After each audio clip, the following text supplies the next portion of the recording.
Buenas tardes, estimados estudiantes, ¿me escuchan?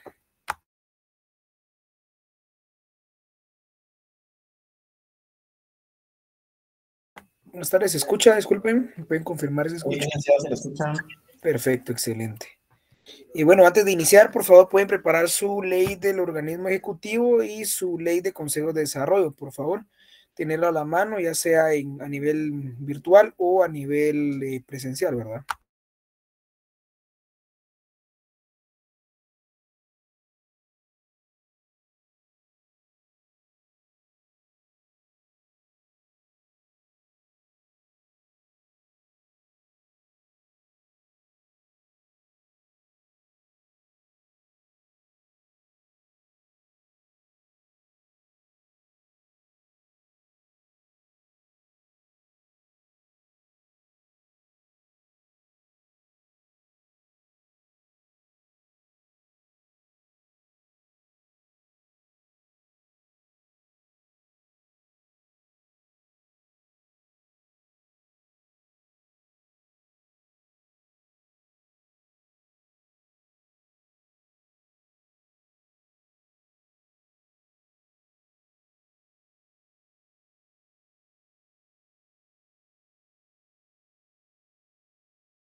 Bueno, vamos a dar inicio. Vamos a retroalimentar un poco la clase anterior.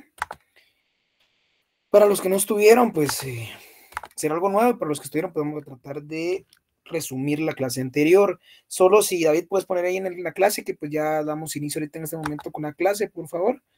Así Muy bien, no te lo con los restantes, los que puedan estar hoy, que entiendo que es viernes y pues que ya es un poquito complejo entrar a clases, pero la coordinación me indicaba que como eran a haber exámenes, entonces que podía dar clases, que debía dar clase hoy, ¿verdad? Entonces, pues hay que respetar las instrucciones de coordinación. Entonces vamos a retroalimentar la clase anterior y pues la clase anterior vimos todo lo relacionado con la administración pública regional. Y hablábamos pues que de una regionalización, que quiere decir que la administración pública se organiza a través de forma territorial y con el objetivo de descentralizar el poder.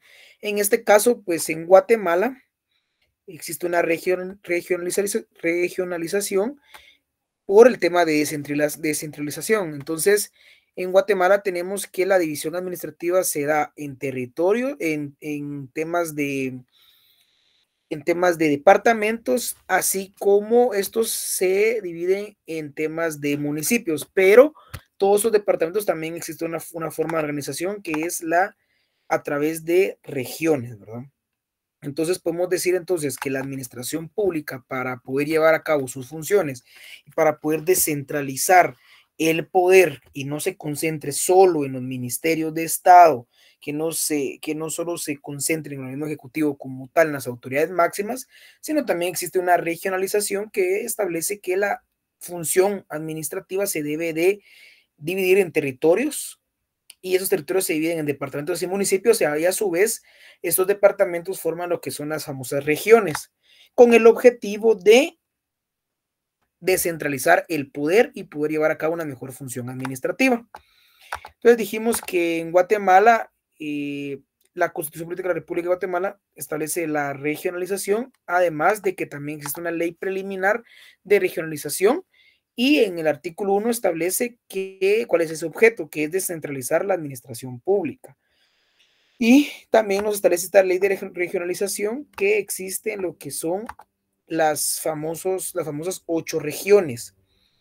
Y estas 8 regiones están conformadas por departamentos. Hay unas que pues tienen solo un departamento, como en el caso de la metropolitana, que es el departamento de Guatemala, y la de Petén, que está integrada por el departamento de Petén, pero las demás pues están integradas ya sea por 2 o más departamentos.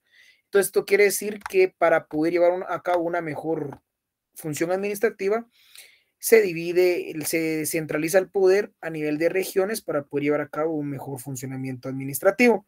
Y dentro de esa regionalización tenemos que la ley nos da, o Guatemala tiene regulada 8 regiones, que son estas 8 regiones, ¿verdad? Entonces, para que ustedes pues se puedan estudiarlas para el examen final. Les voy a preguntar básicamente solo temas de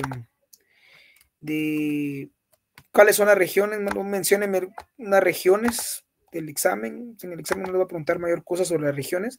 Solo les voy a preguntar, por ejemplo, cuál es el objeto de la regionalización, o sea, cuál es ese objeto de la regionalización, el por qué se regionaliza la administración pública, y básicamente eso va a ser una de las preguntas de examen, y cuáles son las regiones que están establecidas pues en la ley preliminar de regionalización, básicamente.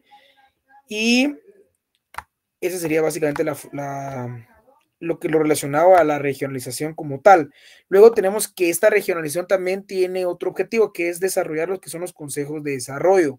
Y decíamos que los consejos de desarrollo son esos medios o esas instancias, esos mecanismos de participación ciudadana, que lo que buscan es involucrar a diversos sectores sociales en la planificación, seguimiento y ejecución de políticas de desarrollo del gobierno. Esto quiere decir que, si bien es cierto, el gobierno tiene la función administrativa, también existe un mecanismo en el cual las personas que no tienen un cargo político, como somos nosotros, pues yo no tengo un cargo político, podamos también tener una participación directa en las decisiones, planificaciones y seguimiento de las políticas públicas del gobierno central. Entonces, las regiones sirven o funcionan para que también esos consejos de desarrollo puedan trabajar en las diferentes regiones y así poder llevar a cabo el cumplimiento de las necesidades de cada región. Yo les decía de que era importante esto porque, ¿qué sucede?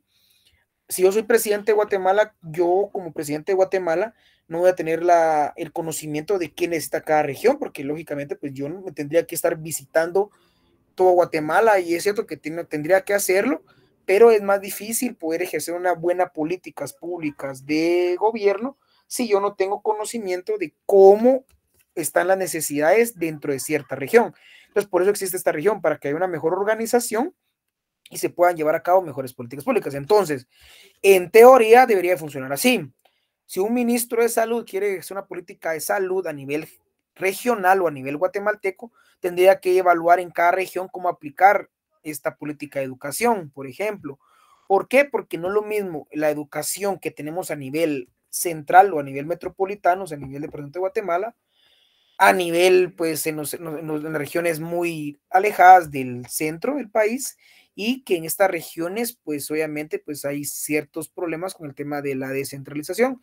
Entonces, la política de educación no puede ser la misma aplicada a Guatemala, de pronto Guatemala, que a otra región, por decirlo así. Entonces, en teoría debería funcionar de que existe esta región va a venir y va a presentar sus proyectos o propuestas para poder interponer, para poner y desarrollar políticas de gobierno a esa región. Así debería de ser, ¿verdad? Entonces tenemos que esos consejos de desarrollo básicamente vienen a ejercer una función de promover el desarrollo integral a través de la participación ciudadana de todos los pueblos y sectores que están dentro de las regiones. O sea, los consejos de desarrollo no pueden subsistir sin las regiones, ¿verdad? Estas regiones están para que los consejos de desarrollo puedan desarrollar sus funciones. Entonces dijimos que los consejos de desarrollo en Guatemala, pues existe una ley de consejos de desarrollo y de esta ley pues establece en sus primeros artículos, dentro del artículo 1 y el artículo 3 tenemos cuál es qué es el sistema de consejos de desarrollo y luego cuál es básicamente el objetivo de esos consejos de desarrollo. Entonces, básicamente tenemos que en el artículo 1 de esta ley tenemos cuál es como una definición, por decirlo así, de los consejos de desarrollo que la define la ley como el medio principal de participación de la población maya, xinca, garífuna y la no indígena en la gestión pública. Básicamente aquí tenemos un tipo de definición según el artículo 1 de la ley de consejos de desarrollo, que es, o sea, nos define acá legalmente qué es el consejo de desarrollo. Y el artículo 3 nos establece el objetivo de esta ley, ¿verdad? Que tiene como objetivo organizar y coordinar la administración pública mediante la coordinación institucional pública y privada dentro de la población y de las entidades administrativas. Entonces, estos dos artículos nos viene a desarrollar, nos viene a definir y cuál es el objetivo de estos consejos de desarrollo. También existen pues una integración del sistema de consejos de desarrollo que tenemos a 5 niveles, le llamamos por niveles, pero en realidad son 5 niveles. Y tenemos que existe un Consejo Nacional de Desarrollo Urbano y Rural, que es como el máximo consejo, ¿verdad? Que si ustedes entienden, Consejo Nacional quiere decir que es un consejo que está conformado nacionalmente, quiere decir que hay muchos nacionales involucrados dentro de este consejo. Es como el máximo consejo que vamos a tener dentro de la ley de consejos de desarrollo. Luego viene el regional, que ahí es donde les venía a contar, que por eso es que también existe la regionalización, para que exista un consejo regional de desarrollo, el cual pues va a velar por las políticas dentro de su región. O sea, esto incluye, ¿qué dijimos? Incluye los departamentos y los municipios que son parte, ¿verdad? En este caso tenemos que si la región nororiente, el Consejo de Desarrollo Regional va a estar conformado por estos departamentos. Entonces, los departamentos van a tener o van a estar integrados para velar por que esta región tenga ciertas políticas de gobierno. Entonces, existe el segundo nivel, que es el Consejo Regional.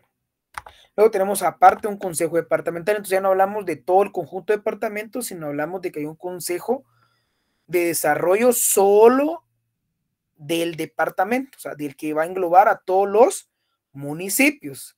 Y luego vamos a tener un consejo municipal. O sea, dentro de un departamento pueden haber 10, 20, 30 municipios y esos municipios van a tener también un propio consejo de desarrollo. Y luego tenemos los consejos comunitarios, que son los famosos COCOES, que esos van a ser como los consejos minis dentro de un municipio, ¿verdad? Dentro de un sector del municipio, un sector de la población. Lo que ahora actualmente en Guatemala tenemos, que se da mucho aquí en la capital, que Arzú creo que fue lo implementó, que son estos como juntas directivas de las zonas, ¿verdad? O de los sectores de acá, de las zonas de Guatemala. Entonces, algo así, ¿verdad? Es como esos minis consejos que se van a dar por zonas o por cierto territorio dentro de los municipios, ¿verdad? Porque dentro de los municipios, pues también hay zonas, dependiendo de qué municipio sea, ¿verdad? Y así básicamente retroalimentamos la clase anterior, que es la regionalización de la administración, cuáles son esas regiones que hay y que los consejos de desarrollo también tienen niveles para poder desarrollar la descentralización de la administración pública y buscar el desarrollo integral de la población que les compete. Al nacional le compete todo nacionalmente, al regional solo su región, al departamental departamento, al municipal el municipio y el de los COCOES solo el sector que ellos representen. Básicamente eso sería la clase anterior. Obviamente dimos pues la integración de cada uno de ellos, que se les quedó de tarea que lo aprendan porque puede hacer que les pregunten en el examen alguna pregunta importante sobre la integración. No va a ser una pregunta muy complicada, solo lo que quiero es que sepan, por ejemplo, quién coordina cada consejo y unos temas importantes, por ejemplo, que dentro de las funciones de cada consejo, ¿verdad? Vimos algunas funciones, espero las hayan subrayado o las hayan anotado, cuáles vimos las funciones de cada uno, los más importantes. Por ejemplo, tenemos que el departamental, el consejo departamental, dime un segundo, tengo aquí un problema.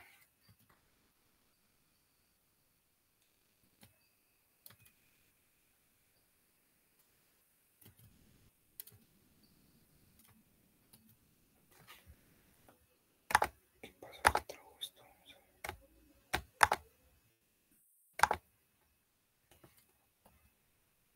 ¿Qué pasó aquí?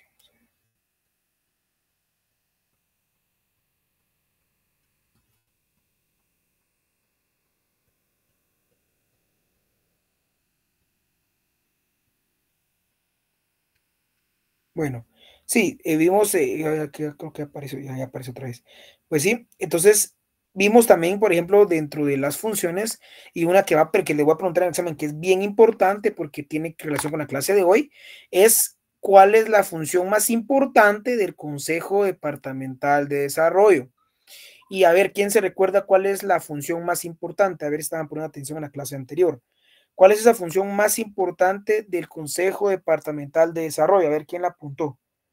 Aquí me puede dar la respuesta. Si tienen miedo de hablar, pues pueden poner en el chat. A ver, ¿cuál es esa función más importante del Consejo Departamental de Desarrollo? O sea, el consejo que tiene que ver con relacionado con el departamento. A ver, ¿quién me responde? A ver, ¿quién estaba poniendo atención en la clase anterior? ¿Cuál es esa función más importante del Consejo de Desarrollo del Consejo de Desarrollo Departamental? A ver, pregunto, ¿cuál es esa función que tiene esa peculiaridad de ese consejo? Que lo vamos a discutir casualmente hoy también en esa clase. Hoy. No sé si la apuntaron, ¿alguien apuntó? Bueno, si alguien la apuntó, la voy a poner bien, bien dura en el examen al final. Bueno, con nadie la respondió, pues dijimos que el Consejo Departamental en su literal K, dentro del artículo que establece las funciones de ese consejo, es que ellos van a escoger la terna o sea, que van a proponer a los tres candidatos para cargos de gobernador titular y gobernador suplente del departamento. Esto quiere decir que este consejo tiene la potestad de presentar una a los candidatos, o sea, unos candidatos para ser gobernadores departamentales. Entonces, es la función más importante de este consejo departamental de desarrollo. Entonces, es una pregunta de examen e inclusive voy a ver, pues en el final voy a dejar que usen leyes y voy a pedir fundamento, pero eso lo estoy evaluando, depende de cómo les fue en el examen. Entonces, esta pregunta de examen, espero hoy sí la apunten y la puedan responder cuando se les pregunte. Y ahora sí, pues básicamente, pues así finalizamos lo que son la integración de los consejos de desarrollo, lo que es la administración pública regional. Y ahora vamos a pasar a la departamental.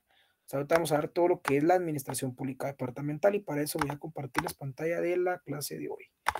Eso era solo una introducción para los que no hayan estado y para los que tal vez no hayan puesto atención. Ahora vamos a pasar a lo que lo que es la administración departamental. Entonces ahorita ya vimos la administración regional y ahora vamos a ver la administración departamental. Y aquí vamos a ver todo lo relacionado con qué, con el gobierno departamental. Aquí vamos a hablar de gobierno departamental. Esto quiere decir que es como la administración, o sea, quienes ejercen la administración departamental. Ya vimos que existe una administración central, que es la del Ejecutivo, con los ministros. Tenemos una administración regional que se divide en regiones y que pues para eso están los famosos consejos de desarrollo y que van a trabajar obviamente con los ministros. Y luego tenemos ya el gobierno, la administración departamental, que hablamos de un gobierno departamental. Entonces aquí tenemos lo que es el gobernador el gobierno departamental. Y cuando hablamos de gobierno departamental nos referimos al gobierno, de las gobernaciones departamentales y el gobernador departamental. Acá tenemos algo que entender, lo mismo que pasó con, les explicaba con el ministerio y con los viceministerios, ¿no? Hablamos de que las gobernaciones departamentales son las instituciones, o sea, la institución es las gobernaciones departamentales, son las instituciones, así se le llaman, gobernaciones departamentales. Y en este caso las gobernaciones departamentales son esas instituciones de gobierno que representan al ejecutivo a nivel departamental, lo que les decía, es como que quienes están encargados de desarrollar la administración del ejecutivo dentro del departamento. Esto quiere decir que su función principal es servir como enlace entre el gobierno central, los municipios y ejercer esas políticas a nivel local, o sea, a nivel departamental, en los dichos departamentos. Entonces, básicamente, la gobernación departamental es una institución que va a velar por el cumplimiento de la función administrativa dentro del departamento. Ya no estamos hablando de nivel regional, sino a nivel departamental. Y tenemos que dentro de las gobernaciones departamentales, que también se me olvidó poner las características acá, que es unipersonal, tenemos que quien representa a las gobernaciones departamentales o al que representa al gobierno central, o sea, al presidente de la República, en el departamento es el gobernador departamental. Entonces acá ya cambiamos la definición y aquí pasamos a entender que las gobernaturas departamentales son una institución y el gobernador es el funcionario público designado por el presidente para representar al ejecutivo en el departamento. Eso quiere decir que la gobernatura es la institución y el gobernador va a ser la persona encargada o el funcionario público que va a estar designado para poder supervisar y coordinar las políticas gubernamentales en el departamento. Y vamos a ver sus funciones también hoy, ¿verdad? Entonces, tenemos que el gobernador departamental es el funcionario público designado por el presidente para representar al Ejecutivo dentro del departamento específico y su función es la coordinación, supervisión de políticas gubernamentales en el departamento. Sencillo, ¿verdad? Ya vimos lo que es el gobernador, que son las gobernaciones departamentales y cuál es la importancia del gobernador departamental. Luego tenemos la regulación que pues está dentro de la Constitución, ustedes saben que es la Constitución, y luego tenemos también el artículo dentro de la ley del organismo ejecutivo. Y los gobernadores están establecidos o regulados en el artículo 227 para adelante, o sea, hay más artículos que lo vamos a ir viendo ahorita más adelante. Y el fundamento legal constitucional, o sea, si les pregunto en el examen, pues no he visto sus exámenes, pero espero que hayan puesto dos fundamentos a la hora de responder preguntas, ¿verdad? O sea, no solo uno, o sea, si les preguntaba un fundamento y tiene un fundamento constitucional y tenía un fundamento de la ley del órgano ejecutivo, pues tendrían que haber puesto los dos fundamentos. Primero, constitucional por la jerarquía y segundo, por la especialidad, que es el principio de especialidad, que es la ley especial. Entonces, en este caso, si yo les pregunto cuál es el fundamento legal de los gobernadores, ustedes tienen que colocar artículo 127 de la Constitución y el artículo 41 de la ley de organismo ejecutivo. Si no, su respuesta podría estar mal. La verdad que voy a evaluar si sus respuestas están correctas en el examen, ¿verdad? Entonces, si les preguntamos una regulación legal, ustedes tienen que colocar siempre los dos artículos que fundamenten la respuesta. Bueno, entonces pasamos a que entonces el artículo que desarrolla constitucionalmente a los gobernadores es el artículo 227, espero lo vayan apuntando y anotando, y le pongan ahí, va a ver 41 de ley del orden ejecutivo, ya les expliqué en las primeras clases, pero lo estén haciendo.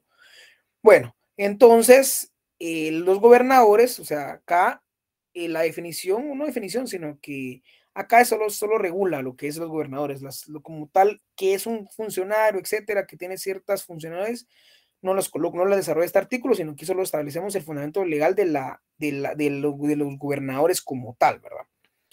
Y entonces establece que el gobierno departamental estará a cargo de un gobernador nombrado por el presidente de la República y deberá reunir las mismas calidades que un ministro de Estado y gozará de las mismas inmunidades que éste, debiendo haber estado domiciliado durante 5 años anteriores a su designación al departamento para que fue nombrado.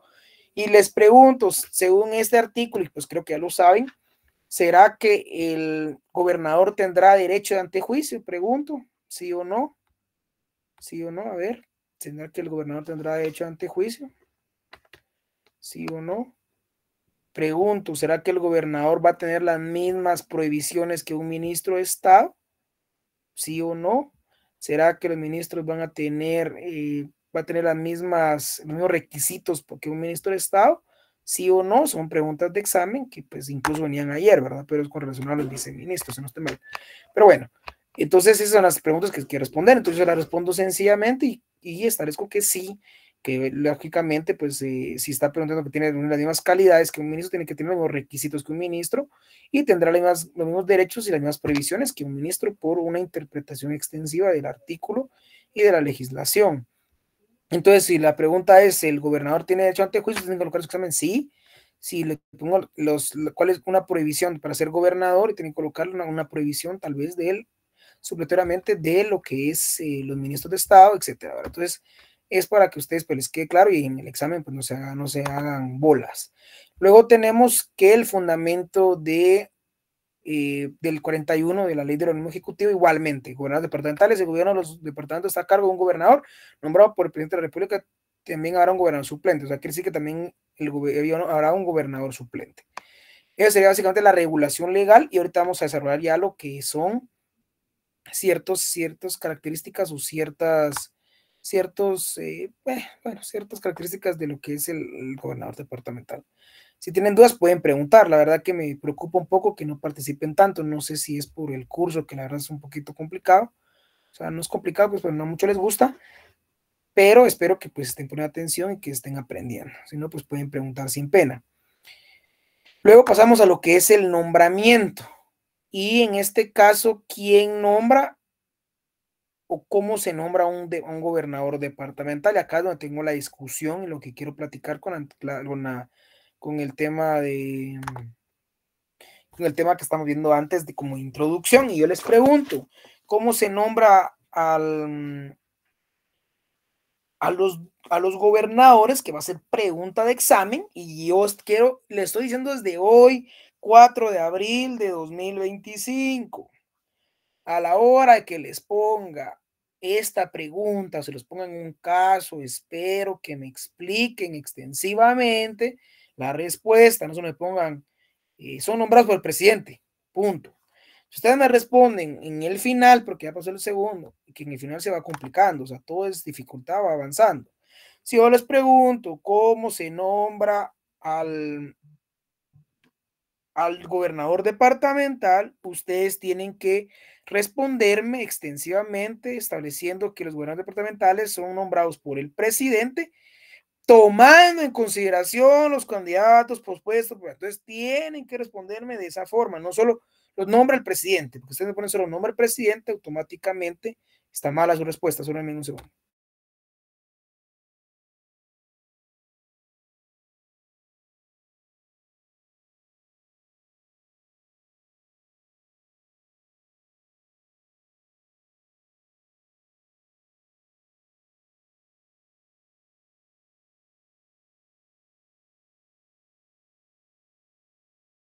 Perdón, estimados estudiantes. Pues sí, entonces ya les estoy diciendo hoy, 4 horas, por eso es importante que entren a clases. Después a la hora de una revisión o algo, espero que no vayan a decir el docente que es malo, que no sé qué, es que es malintencionado, porque yo no soy malintencionado, simplemente me gusta que el estudiante aprenda y sepa responder, porque ese es el objetivo de un examen. El examen no es malintencionado, sino es lo que importa en el examen es que las personas sepan responder. Si uno no sabe responder, es porque no aprendió o porque no entendió el tema. Entonces, si yo les pregunto, y voy a recapitular la pregunta, que la estoy viendo 3, 4 veces, ¿cómo se nombran a los gobernadores departamentales? Ustedes van a ser, son nombrados por el presidente, tomando en consideración los candidatos pospuestos por los representantes del Consejo Departamental de Desarrollo Urbano y Rural.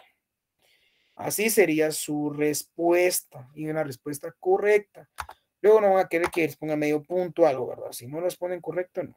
Ahora bien, aquí es donde quiero que hagamos un debate porque al final las clases no, bueno, no solo es de lo que diga el licenciado en clase, sino que hay que también tener un poquito de cuestionamiento. Yo les pregunto, ¿será que esta palabra consideración es vinculante obligatoria? O sea, esto quiere decir, yo les pregunto a ustedes, ¿será que el presidente está obligado a tomar en cuenta la terna presentada por el Consejo Departamental? ¿Está obligado a que de esos tres salga el gobernador? Pregunto, a ver, quisiera ver su análisis. Si ustedes consideran que el presidente a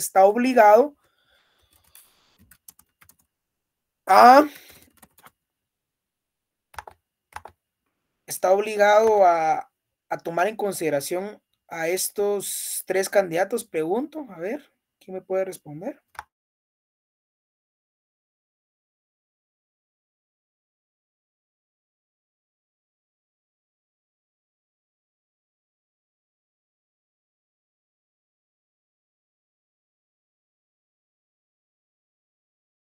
A ver, alguien que quiera participar, me preocupa que no participen, a ver, no se preocupen, igual lo que aquí es puro análisis, o sea, aquí es pura interpretación, ¿qué consideran ustedes? ¿Será que el presidente está obligado a tomar, perdón, a nombrar no, a los gobernadores departamentales con la terna presentada por el Consejo Departamental de Desarrollo? Pregunto. Según ustedes, ¿qué piensan? A ver, Ali, ¿qué piensan ustedes? ¿Sí está obligado o no está obligado? ¿Es vinculante o no es vinculante? ¿O se debe de hacer o no se debería de hacer? A ver, pregunto, ¿qué opinan ustedes de esta redacción de este artículo 42?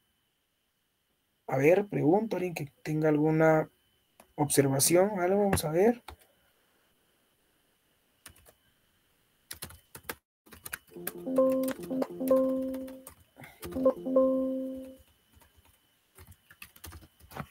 A ver, nadie opina nada.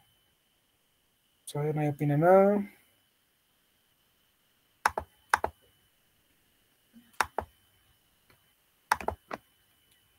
A ver, nadie.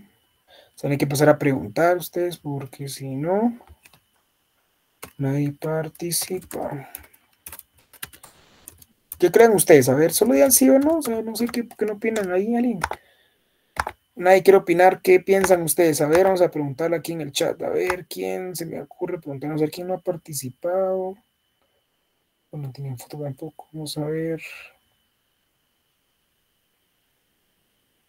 A ver, José Rolando, Jocón Pérez, a ver, ¿qué opina usted? ¿Será que es vinculante, obligatorio que el presidente tome el nombre dentro de los candidatos propuestos por el Consejo al gobernador? A ver, José Rolando Jocón Pérez, a ver, ¿qué opina? ¿Qué opina usted? ¿Será que es obligatorio o no obligatorio que el presidente nombre con base en ese listado que mandan ellos? A ver, ¿qué piensa? ¿Sí está por ahí, verdad? Vamos a ver, ¿sí o no?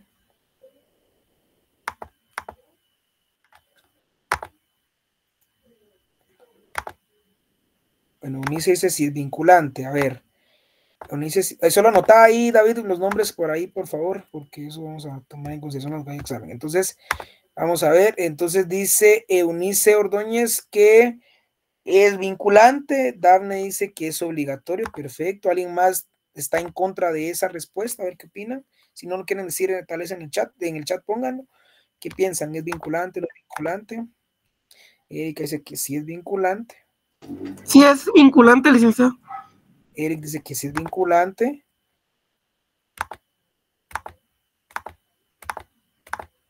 A ver, ¿quién más? ¿Creen que es vinculante o no es vinculante?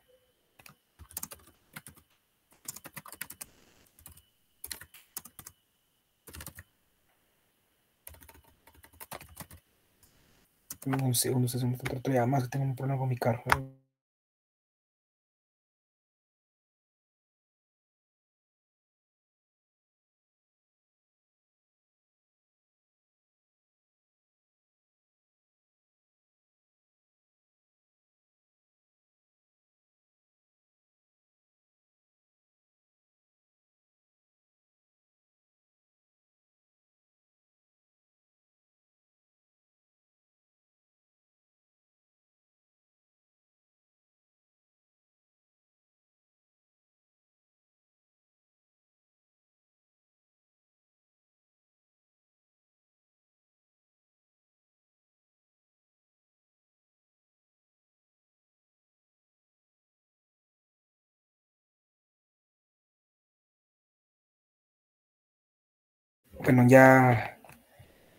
Bueno, ahí ya tenemos a otra compañera que está en contra, dice no, solo que tenemos presentes, pero no obligatoriamente debe ser nuevos. Exacto, ahí hay un debate. Entonces yo les quería pues dar mi opinión y según lo que se ha aplicado durante muchos años, que es que se ha sido un debate durante muchos años.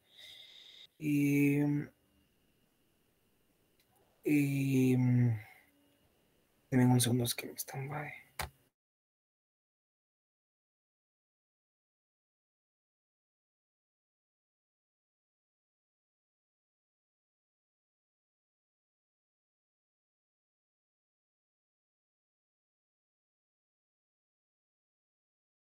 Perdón, pues sí. Bueno, les comento que no es vinculante y no es obligatorio, y por eso es que muchos presidentes ahí sí que han escogido a los gobernadores sin tomar en consideración a los consejos de desarrollo departamentales, y es lo que se cuestiona, ¿verdad? Que por qué no es vinculante, pero es claramente su redacción, o sea, es por temas de redacción.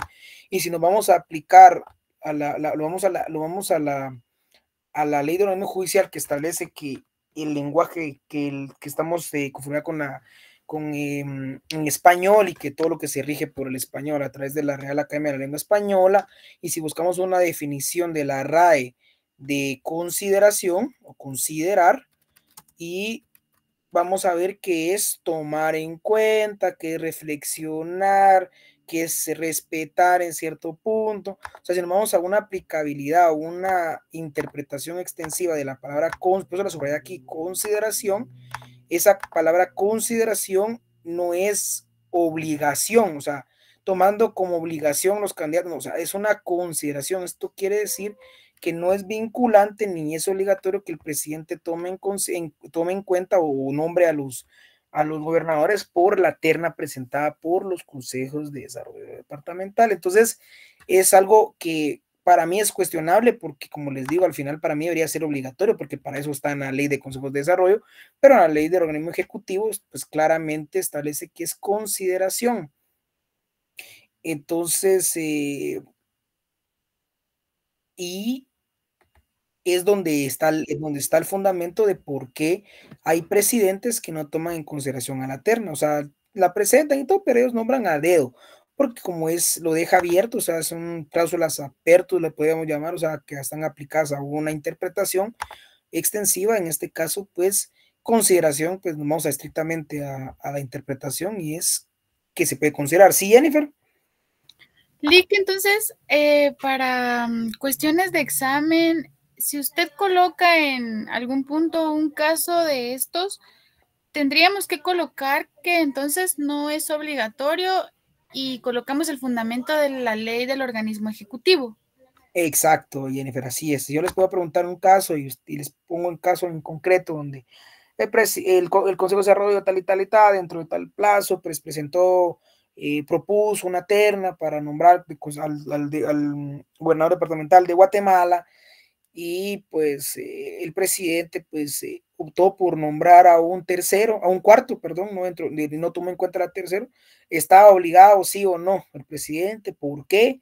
Y que ustedes expliquen el por qué, ¿verdad? Entonces ustedes tienen que explicar si sí o no están de acuerdo. Miren, es un poquito, obviamente, pues para objetos de examen, ustedes también, pues puede ser que ustedes consideren de que sí es obligatorio, ¿verdad? Porque también, como les digo, es un poquito debatible, porque al final, si no considero a los candidatos propuestos, tendría que argumentar, no sé si me explico, o sea, vamos más allá de lo que está estrictamente establecido, porque acuérdense que también lo que está establecido también puede ser sujeto de aplicabilidad, analogía, o podemos utilizar supletoriamente otras leyes, pero yo les pregunto a ustedes, ¿será que el presidente puede negarse a tomar en cuenta a los 3 candidatos propuestos por el Consejo, pero puede ser que puede argumentar y establecer, bueno, no, yo no elijo a ninguno de estos 3 porque estos 3 han sido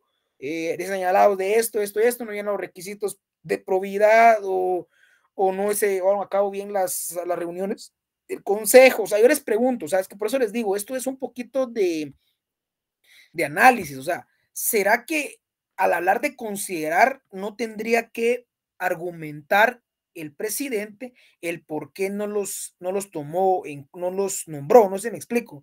Ya me entendieron a dónde quiero llegar. O sea, si la ley le establece que debe considerar, él tiene que por lo menos, tiene que argumentar o establecer el por qué no los nombró, no nombró a un gobernador de los 3. O sea, no es solo decir, el presidente, bueno, y yo, bueno, como me cae mal este y este y este, entonces yo voy a escoger un cuarto que es mi amigo.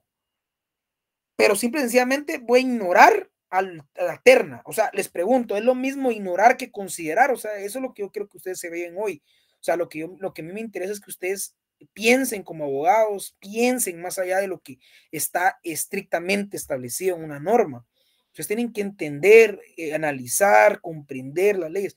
O sea, les pregunto, ¿será que el considerar no es vinculante para que él tome una decisión, pero que tal vez no lo va a obligar a escoger a los candidatos, pero sí lo va a obligar a él a que lo considere? Y es un tema que les pongo un ejemplo, que tal vez me voy a desviar un poquito de este tema, pero, por ejemplo, ustedes supieron de que a Gloria Porras, no sé cómo se llamaba, la que iba a ser magistrada de la U, no sé ustedes caso, ¿se acuerdan cuando hubo un problema con Gloria Porras, que la CICI, que no sé qué, para iba a ser magistrada de la Corte Constitucional por la USAC, que al final ya no dejaron que tomara posesión porque ya ganó?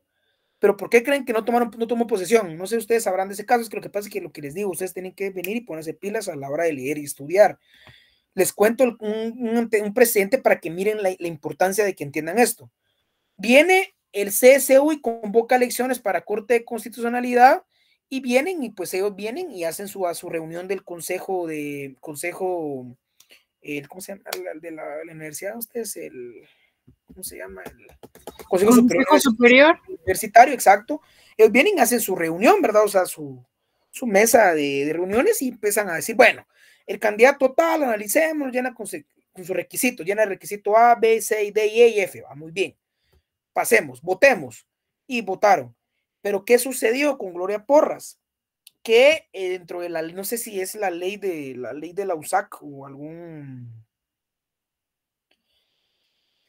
no sé si es en el reglamento de elecciones, no me recuerdo, porque la verdad es que no me recuerdo exactamente, que la ley de la USAC tiene un montón de reglamentos y un montón de documentos para leer, pero me recuerdo que dentro de uno de los requisitos, no requisitos, sino unas consideraciones, era, valga la redundancia, tomar en consideración la docencia universitaria.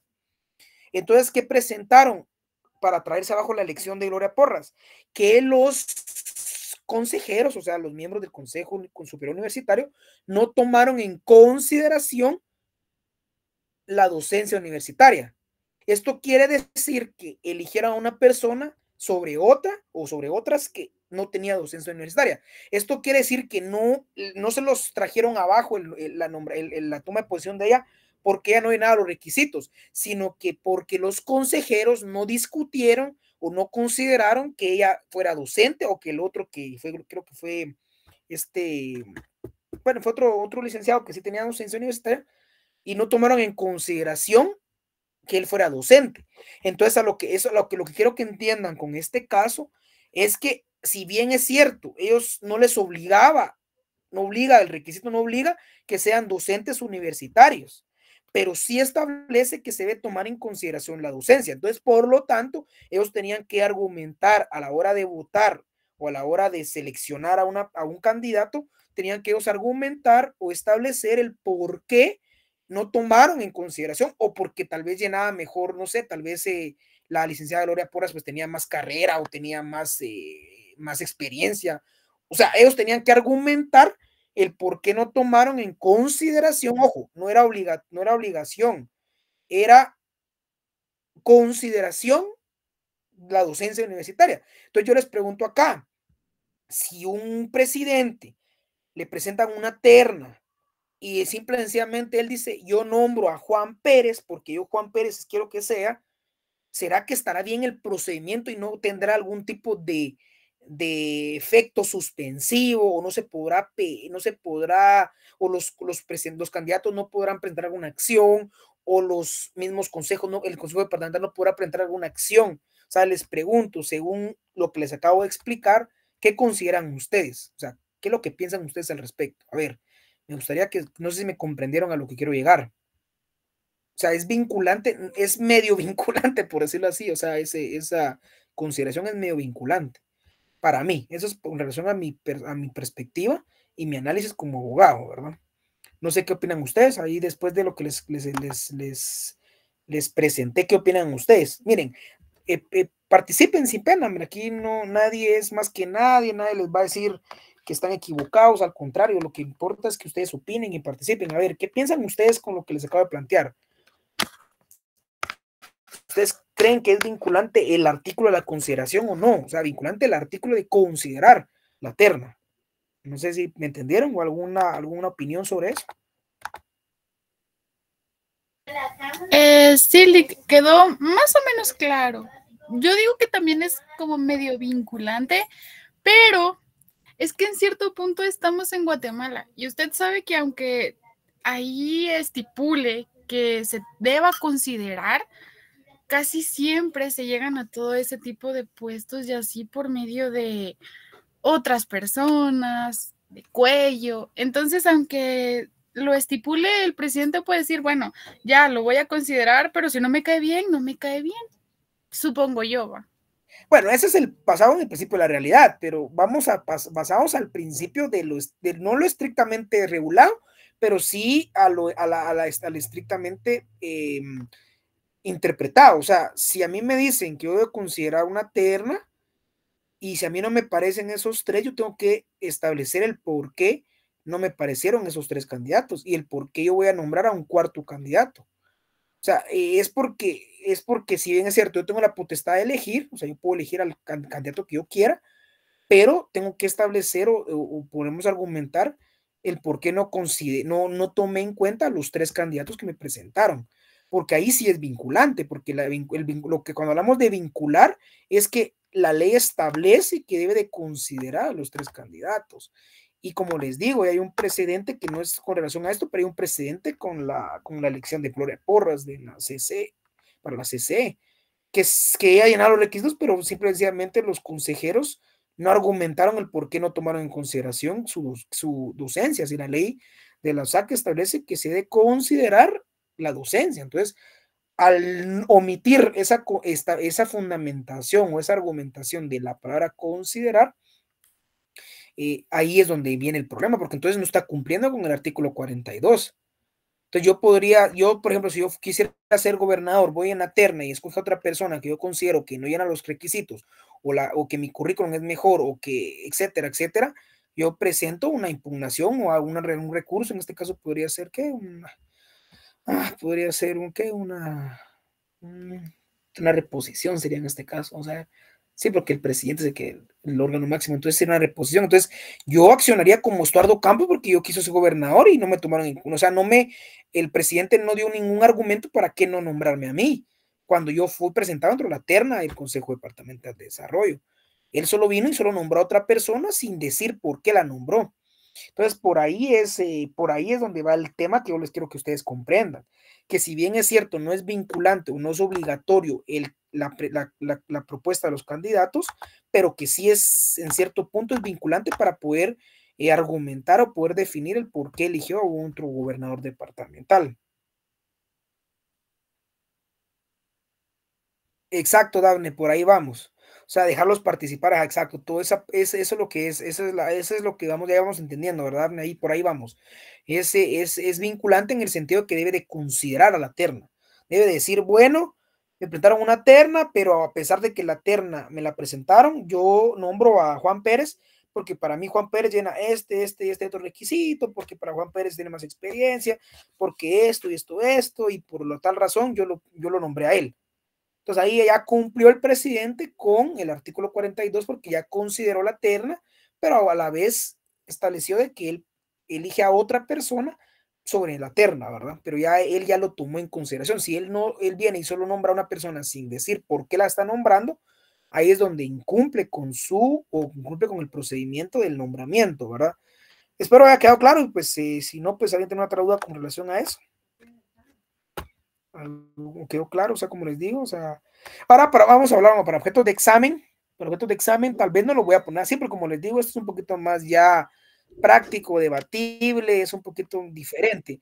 En el examen simplemente le voy a preguntar cuál es la forma de nombrar a un gobernador departamental, o les puedo poner un caso, como les decía, donde pues el presidente recibió la terna, la propuesta de la terna, etcétera, y nombró a tal persona o algo por el estilo, y ustedes tienen que colocar eh, que sí hizo bien el procedimiento o no hizo bien el procedimiento, etcétera. Pero por ahí va a ir, no va a ir tan complicado para efectos de examen. O sea, lo que quiero es que ustedes sepan que pues debe de haber una presentación por parte de los consejos de desarrollo departamental. ¿Sí, Jennifer?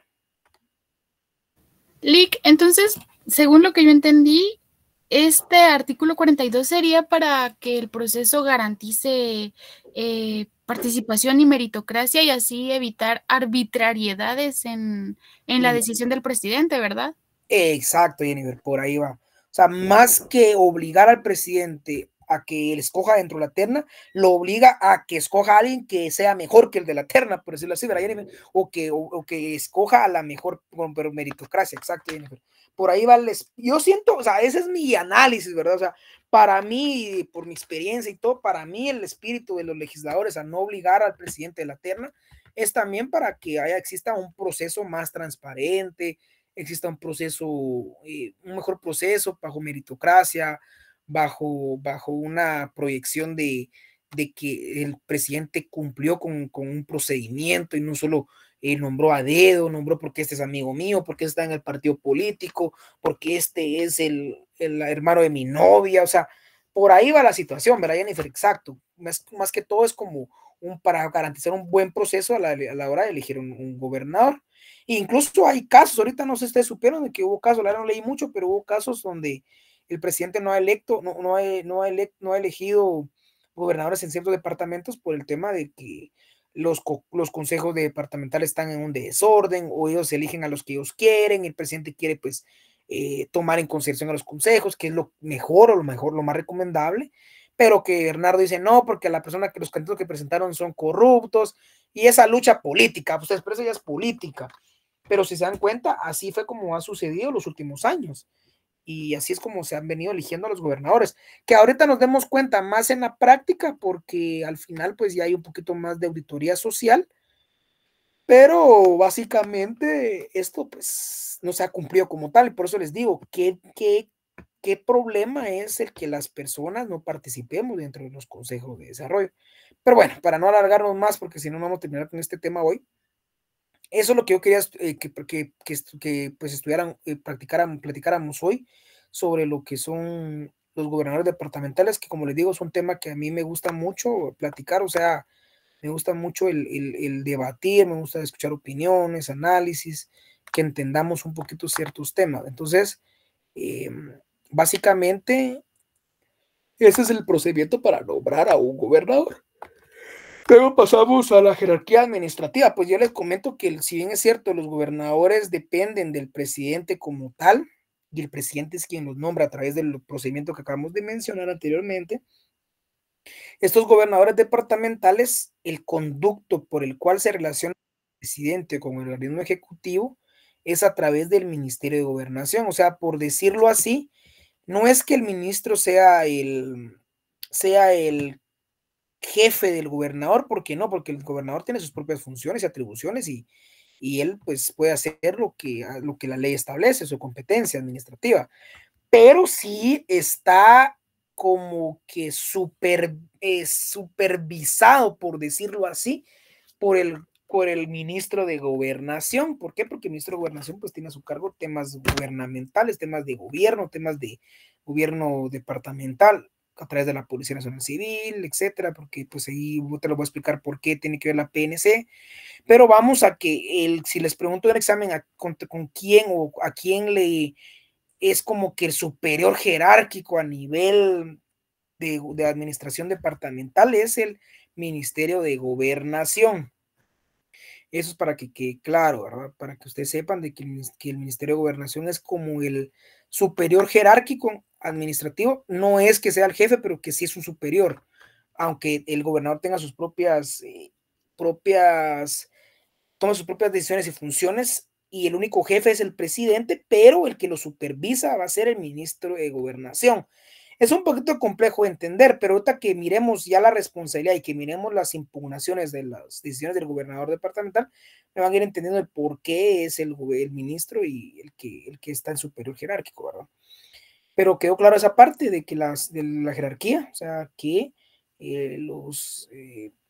que el ministro de Gobernación es como que el conducto por el cual se relaciona el gobernador con el presidente o con el ejecutivo, y es como en cierto punto es el supervisor de los gobernadores del ministro de Gobernación. Y ahora pasamos a la siguiente diapositiva porque ya es tarde. Y es los requisitos para ser gobernador. Acá lógicamente dijimos, ¿verdad? Cuando definimos o cuando vimos el fundamento legal de lo que es el gobernador departamental, y ahí vimos pues los requisitos del ministro de Estado. ¿Por qué? Porque supletoriamente utilizamos los requisitos del Ministerio de Estado. Pero aquí va a haber un requisito adicional. ¿Y cuál es el requisito adicional? A ver, ¿cuál es el requisito adicional? Que es uno de los requisitos que para mí debe ser importantísimo para los diputados, para los alcaldes, etcétera. Creo que también ya hay algo relacionado con eso, no me recuerdo bien. Pero es importante, se dan cuenta que dice haber domiciliado durante los 5 años anteriores. Miren, este requisito es pregunta de examen. Ahora aquí hay un problema bien complicado. A ver, veamos un poquito de derecho civil. ¿Será que una persona puede tener varios domicilios? ¿Sí o no? Pregunto. Si tal les gusta civil, no administrativo, pero a ver, pregunto. ¿Una persona puede tener varios domicilios? Pregunto.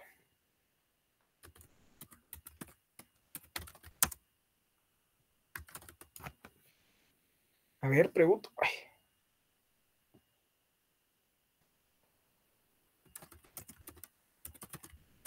Pues sí, puede tener varios domicilios. Pero acá, con temas de electorales, o no temas electorales, sino para temas de comprobación de que una persona está domiciliada, hay varias formas. Uno es a través de RENAT, donde aparece pues cuál es el departamento donde pues uno reside dentro del DPI, pero también está el registro de ciudadanos. Dijimos que eran registro, dijimos acá, estaba encaminado con el segundo requisito, que es ser ciudadano, como dijimos, en ejercicio. Esto quiere decir que para ser ciudadano en ejercicio, ¿qué tenemos que estar?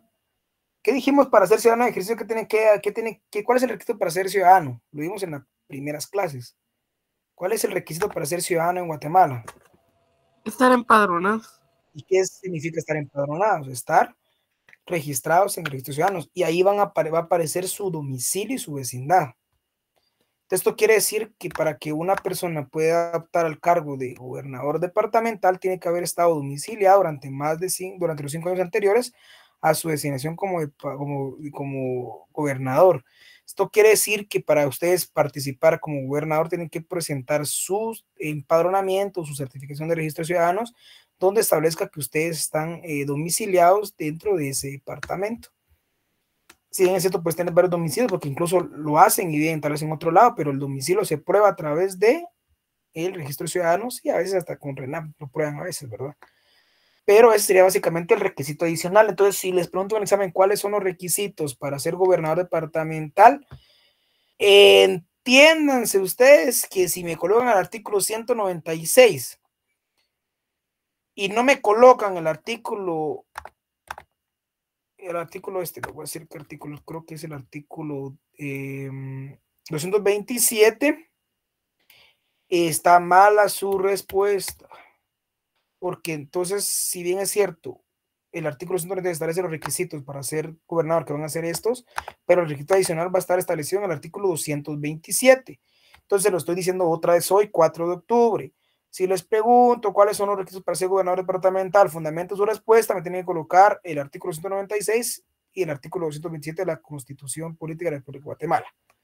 ¿Por qué? Porque ahí están los 4 requisitos. ¿Quedó claro?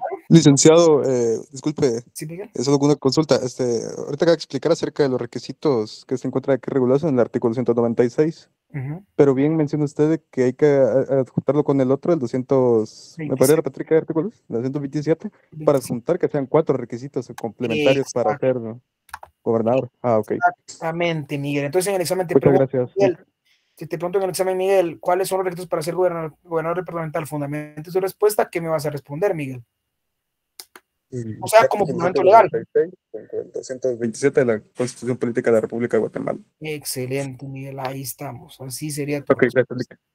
respuesta correcta. Si no, puede ser que la ponga mala, no me va a poner mala si le ponen solo uno, pero bueno, ese va a ser para el final. Entonces, quedó claro esa importancia de estar en clases, ¿verdad? Entonces, ya saben ustedes que hay un cuarto requisito para ser gobernador departamental, que es haber estado domiciliado durante los 5 años anteriores a la designación. Es un tema de temporalidad también, aquí hay una discusión temporalidad. ¿Será que cuando hablamos de designación, o sea, que quiere decir que si una persona llega con 4 años y 364 días, o 360 días, pero aún no ha sido nombrado, ¿será que puede optar al cargo? Es que ahí es que eso, créame que el derecho no es solo de leer y solo de ahí está, algo está establecido, sino, o sea, anteriores a su designación. O sea, imagínense a su designación, o sea, ahí hay que tener cuidado con de dónde va a partir la fecha en la cual van a cumplir esos 5 años.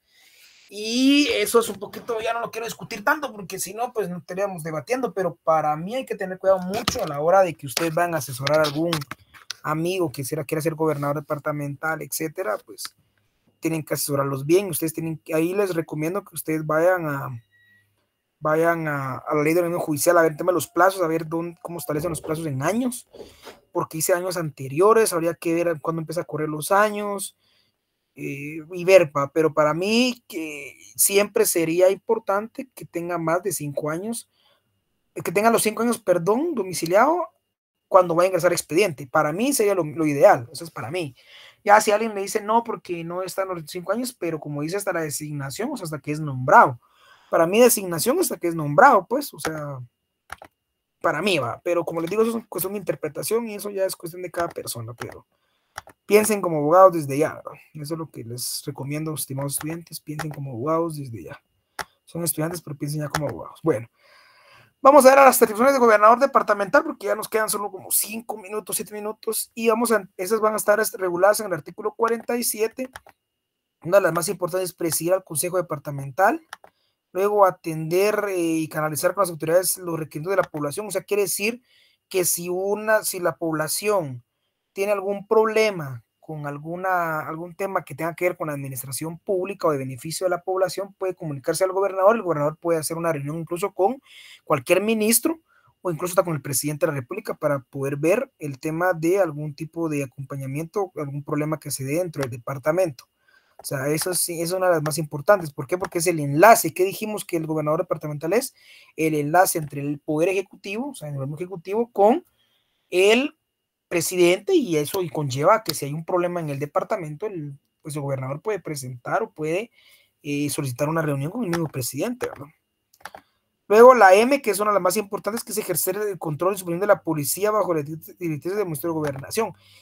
imagínense, acá en la práctica, el jefe de la policía, uno de los jefes de la policía es el gobernador dentro del departamento de la PNC. O sea, sí lo aplican o sí lo entienden ellos. Si bien es cierto, la máxima autoridad de la PNC pues tiene su estructura y aparte está el ministro de Gobernación, pero el gobernador departamental también puede ejercer control y supervisión de la policía. O sea, si uno llega a ser gobernador, tiene bastante poder sobre la policía. O sea, puede coordinar con la policía muchos proyectos o muchas intervenciones, etcétera. Pueden realizar protocolos de seguridad conjunto. De hecho, mi primo fue gobernador de Zacatepeques y él utilizaba mucho el apoyo con la policía, etcétera. Pero bueno, eso es otro tema. Pero al final, a lo que vamos es de que sí es importante entender también esta función o esta atribución del gobernador, que tiene que ser, se supervisa y controla mucho la Policía Nacional Civil. O sea, el gobernador juega un papel importante con el tema de la policía. Luego, la responsabilidad de los gobernadores, pues miren, la responsabilidad de los gobernadores al tener una competencia administrativa y al ejercer funciones administrativas, contrario a un viceministro, contrario a otros, tiene una responsabilidad de tipo administrativa. También tiene una responsabilidad política. ¿Por qué tiene una responsabilidad política? Porque también ve temas meramente morales o meramente a su criterio dentro de los departamentos. Y ellos también pueden decir, bueno, eso está mal y yo quiero pues que se realice eso en este proyecto dentro del departamento. Entonces, también tiene una responsabilidad de carácter político y penal también, pero creo que penal todo la tienen. O sea, algo que se me olvidó decirles y recalcarles dentro de los viceministerios, dentro de los viceministros, es que si bien es cierto, no tienen una responsabilidad muy de meramente tipo administrativa, pero siempre cualquier funcionario de empleo público va a tener una responsabilidad penal civil. O sea, eso sí es que, claro. ¿Por qué? Porque también si un viceministro también actúa negligentemente, no va a tener, porque no tiene responsabilidad administrativa, no va a tener responsabilidad penal o civil. Claro que tiene responsabilidad.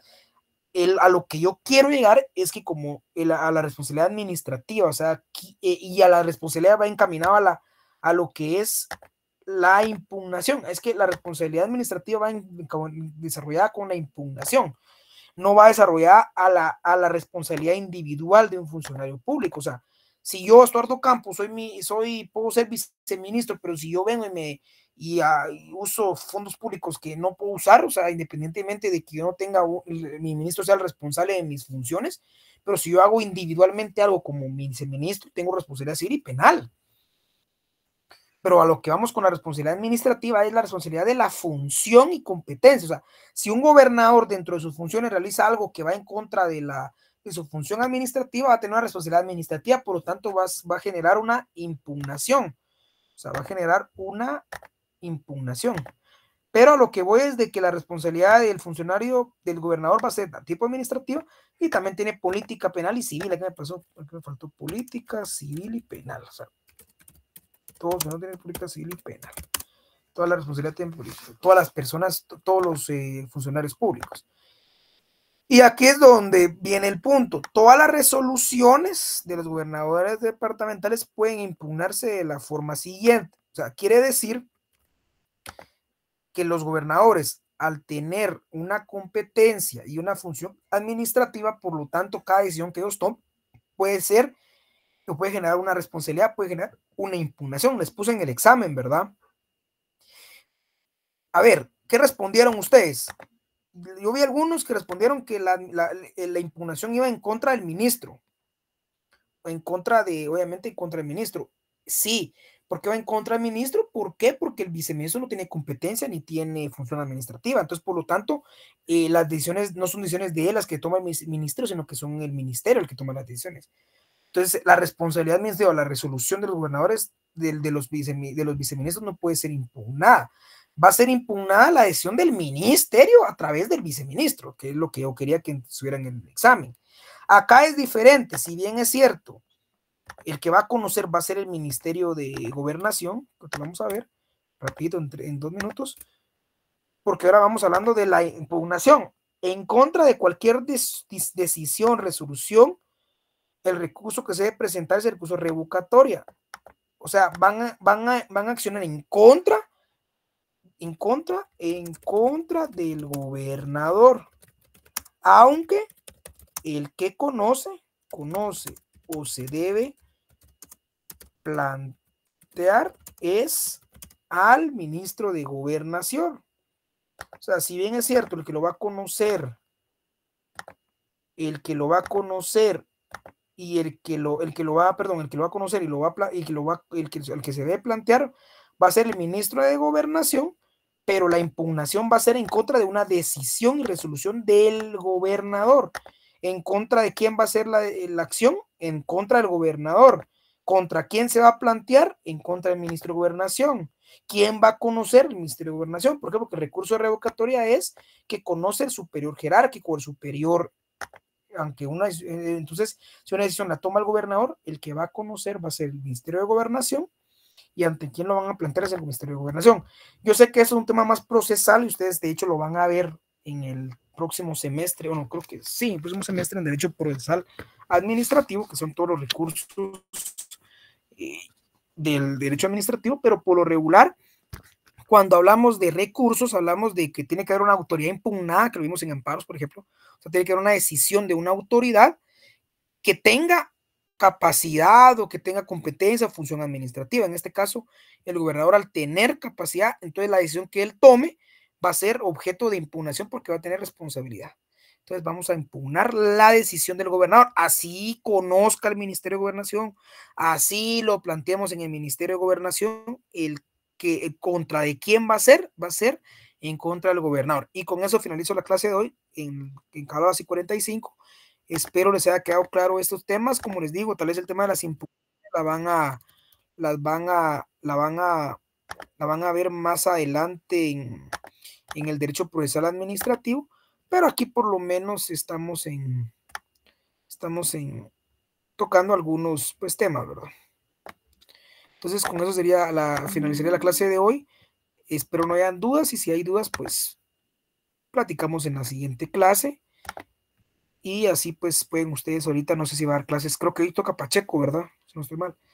No sé si va a dar Pacheco clases, pero ánimo ahí con notariado, que es la clase más difícil. Entonces traten de estudiar bastante notariado. De hecho, pues mi socio, que es mi amigo también él estudió con Pacheco. Si necesitan algún repaso, pues solo me avisan o le avisan a David, y pues se les puede crear un repaso con derecho notarial para que pues también él les pueda dar unos tips de cómo examina él, ¿verdad? Y así puedan recuperarse en el segundo parcial.